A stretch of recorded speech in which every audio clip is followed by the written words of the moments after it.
తెలియజేసుకుంటూ, ఆధునిక తెలుగు చరిత్రలో అత్యంత ప్రభావితమైన వ్యక్తుల్లో రామోజీరావు గారు ఒకరు. అంత గొప్ప వ్యక్తి ఆయన. అలాగే మా రాఘవేంద్రరావు గారు, రఘుపతి వెంకయ్య గారు తెలుగు సినిమా పితామహుడు అయితే కమర్షియల్ సినిమా పితామహుడు రాఘవేంద్రరావు గారు. అడవి రాముడికి ముందు, అడవి రాముడి తర్వాత అలా ఉంటుంది కమర్షియల్ సినిమా అంటే. పాటలు కానీ కథలు కానీ, రాఘవేంద్రరావు గారు అంటే అందరూ పాటలు పాటలు పాటలు అంటారు, ఎందుకంటే పాటలు అంత స్ట్రాంగ్గా ఉంటాయి కాబట్టి. కానీ అంతకంటే గొప్ప కథలు ఆయన సినిమాల్లో ఉన్నాయి. ఎంతో డ్రామా ఉంది, ఎంతో నేర్చుకునేందుకు వీలుగా ఉంది, ఎంత సున్నితంగా చెప్పచ్చు, ఎంత చెప్తే చాలు అన్నది రాఘవేంద్రరావు గారి సినిమాలు చూస్తే తెలుస్తుంది, రుద్దకుండా కొట్టకుండా. అలాగే మనిషి ఎంత పెద్దవాడైనా 6 అడుగులున్నా 7 అడుగులున్నా గుండె గుప్పిడే ఉంటుంది. అలాగే సినిమా ఎన్ని కిలోమీటర్లు నిడి ఉన్నా కథ 30 నిమిషాలే ఉంటుంది. మిగతా అన్ని ఫైట్లు, పాటలు, విలన్ ఇంట్రొడక్షన్లు, ఇంటర్వెల్ ఫైట్లు, వాడి కింద పట్టడం, మీద పట్టడం, దొల్లటం, ఇవన్నీ ఉంటాయి. కథ మాత్రం ఆ 10 సీన్లే ఉంటుంది.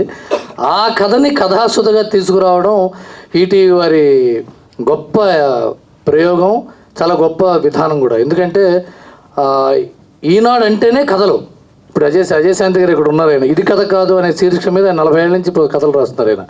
అలాగే ఎన్నో మంచి కథలను తీసుకొచ్చి ఉషా కిరణ్ మూవీస్ ద్వారా ఎన్నో మంచి కథలు, ఈటీవీ సీరియల్స్ ద్వారా ఎన్నో మంచి కథలు, ఎన్నో యాక్టర్స్ని, ఎంతో టాలెంట్ని తీసుకొచ్చిన ఈటీవీ విన్నవారు బాపిరెడ్డి గారి నేతృత్వంలో very talented team, Nitin and Sai, చాలా చాలా చాలా కమిటెడ్ పీపుల్ వీళ్ళు. ఇలాంటి వాళ్ళు కథాసుధాని స్టార్ట్ చేయడం, అది రాఘవేంద్రరావు గారి మార్గదర్శకత్వంలో ఉండటం, నేషనల్ అవార్డు విన్నింగ్ డైరెక్టర్ మా సతీష్ వేగేసిన అన్ని సినిమాలు, సతీష్ చేసిన అన్ని సినిమాలు, అతను రాసిన సినిమాలు, తీసిన సినిమాలు అన్నీ కూడా కథా బలం ఉన్న సినిమాలే, క్యారెక్టర్ బలం ఉన్న సినిమాలు, హృదయాన్ని కదిలించే సినిమాలు. అలాంటి వాళ్ళతో ఇలాంటి కథాసుధ అనే శీర్షిక మీద ఇలాంటి 30 నిమిషాల సినిమాలు చేయటం, అది కంటికి ఈజీగా ఉంటుంది, చూడడానికి ఈజీగా ఉంటుంది, అర్థం చేసుకోవడానికి ఈజీగా ఉంటుంది, ఫాస్ట్ ఫార్వర్డ్ చేయకుండా చూసేందుకు వీలుగా ఉంటుంది.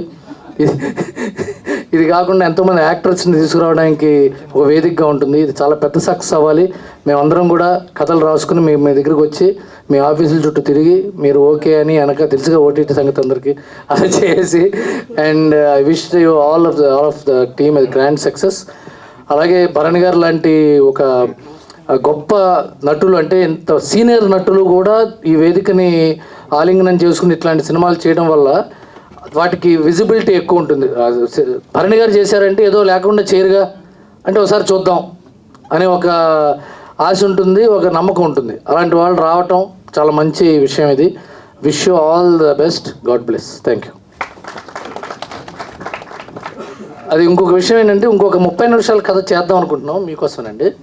దీంట్లో 30 నిమిషాల్లో మీ గురించి సినిమా చేయాలి. అంటే నాకు అనిల్ గారు డైలాగులు రాస్తానని ఇప్పుడే మాట ఇచ్చారు. అదేమిటంటే, సుమకి ఇంకా పద్మశ్రీ ఎందుకు రాలేదు, ఇది టైటిల్. కాంట్రవర్సీలు రాయవా? నేను చేయట్లేదు ఇది.